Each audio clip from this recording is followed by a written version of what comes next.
నీటి మాట లోపల నిజమైన మిత్రులు ఎవరు? నిజమైన మిత్రులు ఎవరని అనుకున్నప్పుడు బాధలు పడేటటువంటి వారు, దుఃఖములో ఉన్నటువంటి వారు, నిరాశ లోపల ఏ విధమైనటువంటి ఆధారము లేనటువంటి నిరాధారంలో ఉండేటటువంటి వారు అని చెప్పాలి.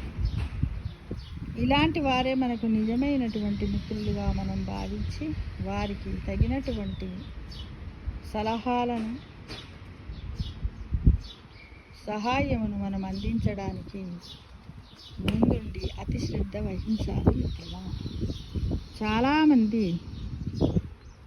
ధనమున్న వారితో మనం ఫ్రెండ్షిప్ చేసుకోవడం వల్ల చాలా లాభం కలుగుతుంది అని అనుకుంటారు. అందువల్ల మనకు వచ్చేటటువంటి పెద్ద ఇది కాదు. అందరితో ఫ్రెండ్షిప్ ఉండవలసిందే. కానీ ధనమున్న వారితో నీవు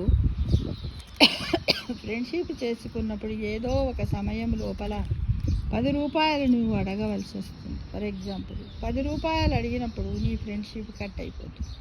నీకు ఇక మొహం చూస్తే అడుగుతాడేమో అని తాను వేరైపోతాడు. కనుక ఎవరితోనైనాను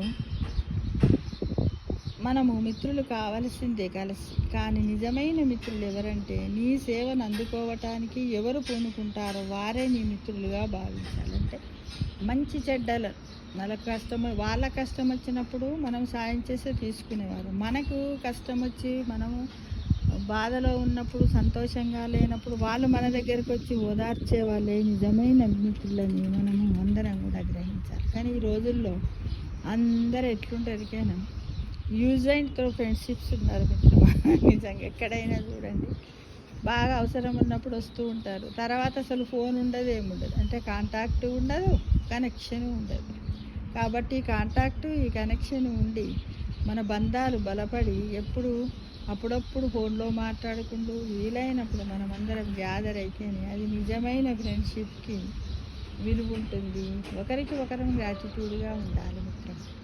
ఒకవేళ వాళ్ళు 2 చేతులు కలిస్తేనే చప్పట్లయితే అంటే ఒకవేళ ఎదుటివారు లేకపోతే మనమైనా వారిని పలకరించడానికి ముందుండాలి. కానీ ఎలా నిష్కల్మషంగా ఉండాలి. వాడు పైకి ఎక్కుతున్నాడే, అబ్బో వాడు పెద్ద అయిపోయింది, వాడు మనం అనకూడదు.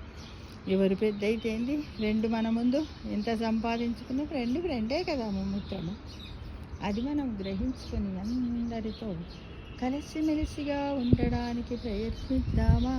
చూడండి, గులాబీ చెట్టు చూడండి, ఒక రెమ్మకే 4 మొగ్గలు ఉన్నాయి. ఆ మొగ్గలు ఎలా ఉన్నాయి, ఒకదాన్ని ఒకటేమన్నా అనుకుంటున్నాయా? చూడండి, ముందు వచ్చిన మొగ్గ ముందుగా పువ్వు పూస్తుంది, తర్వాత పూస్తుంది. కానీ ముందుగా పూసిన మొగ్గను చిన్న మొగ్గలు ఏం చేస్తారు కదా. ఈ చిన్న మొగ్గను నీ పెద్ద మొగ్గలు ఏమైనా చేస్తున్నాయి మిత్రమా? లేదు. ఆ విధంగా ఉండాలని నేను అందరినీ కోరుకుంటున్నాను. సర్వేజన